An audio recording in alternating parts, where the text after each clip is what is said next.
Hello बच्चों, let's see this question. In the given TLC thin layer chromatography, यहाँ पे देखिए एक बना हुआ है diagram.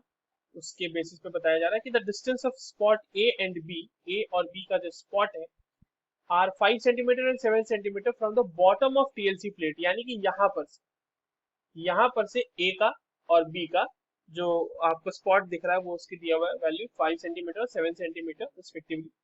RF, which is retention factor of B, is x into 10 to the power minus 1 times more than A. यानी retention factor of B is equals to x into 10 to the power minus 10, sorry, x into 10 to the power minus 1 into retention factor of A. तो हमें value बतानी है x।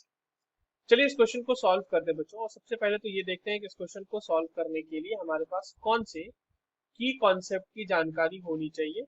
तो देखो, ये जो सवाल अपने पास है ये बेसिकली थिन लेयर क्रोमेटोग्राफी का ही है, टीएलसी का ही है।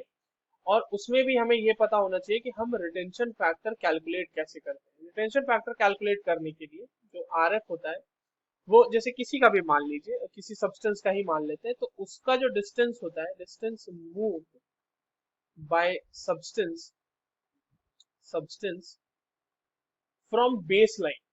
ठीक है, ये बेस लाइन ना कि बॉटम। देखो यहाँ पे बेस लाइन आपकी जो है ना ये है, this is your base line. यहाँ पर ही स्पॉट्स रखे गए होंगे सॉल्वेंट ए और बी के सबके, और उसके बाद रन कराया गया होगा सॉल्वेंट का।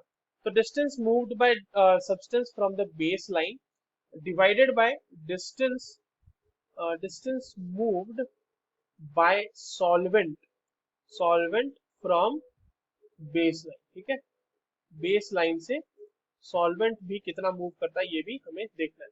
तो बस यही हमें कैलकुलेट करना है। अब देखो, थोड़ा सा कैलकुलेशन यहाँ पे ही हमें करना पड़ेगा, क्योंकि अगर मान लीजिए कि ए की वैल्यू दी हुई है फ्रॉम बॉटम, बॉटम से ध्यान देना, ए की वैल्यू दी गई है 5 सेंटीमीटर, तो ये बेस लाइन से कितना हो जाएगा बच्चों? ये बेस लाइन से हो जाएगा 4 सेंटीमीटर। ठीक है, 4 centimetre. And the same is with B also, कि अगर बॉटम से उसका 7 सेंटीमीटर दिया गया है तो बेस लाइन से उसकी जो वैल्यू होगी वो कितनी हो जाएगी? 6 सेंटीमीटर। ये यहाँ से यहाँ तक। ठीक है, ये चीज हमें थोड़ी सी देखनी थी। और सॉल्वेंट का फ्रंट आप देखिए, सॉल्वेंट का रन कितना है बेस लाइन से, यहाँ से लेके यहाँ तक बच्चों सॉल्वेंट का रन होगा, and that is 8 centimetre. How this can be written as 8 centimetre? तो देखिए, पूरे थिन लेयर क्रोमेटोग्राफी की जो ये स्ट्रिप है उसका लेंथ दिया हुआ है 10 सेंटीमीटर। बेस लाइन आपका 1 सेंटीमीटर ऊपर है, और सॉल्वेंट का फ्रंट जो है वो आपको टॉप से 1 सेंटीमीटर नीचे मिल रहा है। तो अल्टीमेटली उसका जो रन है वो 8 सेंटीमीटर का ही होगा। ठीक है, ये छोटी सी कैलकुलेशन हमें करनी थी यहाँ पर, जो कि जरूरी है कैलकुलेशन के लिए। अब देखिए, एक एक करके रिटेंशन फैक्टर निकालते हैं। रिटेंशन फैक्टर ऑफ ए यदि मैं निकालूं तो वो कितना हो जाएगा? तो distance moved bye A, that is 4 centimetre, divided by distance moved by solvent front, तो 8 सेंटीमीटर। 4 centimetre upon 8 centimetre. तो दिस इज बेसिकली, इसको ऐसे ही छोड़ देते हैं। ठीक है, बाद में कैंसिल आउट हो जाएगा। रिटेंशन फैक्टर ऑफ बी कितना हो जाएगा बच्चों? Distance moved by B, that is 6 centimetre, divided by distance moved by solvent, that is 8 centimetre. अब हमें निकालना है R F of B divided by R F of A. So this is basically 6/8 into 8/4। तो ये आपके पास 8 और 8 cancel, 6/4 यानी 1.5।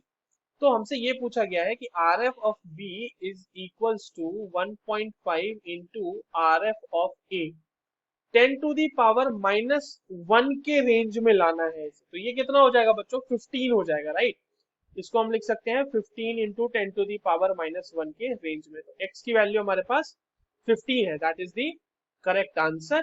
I hope you understood this well. All the very best.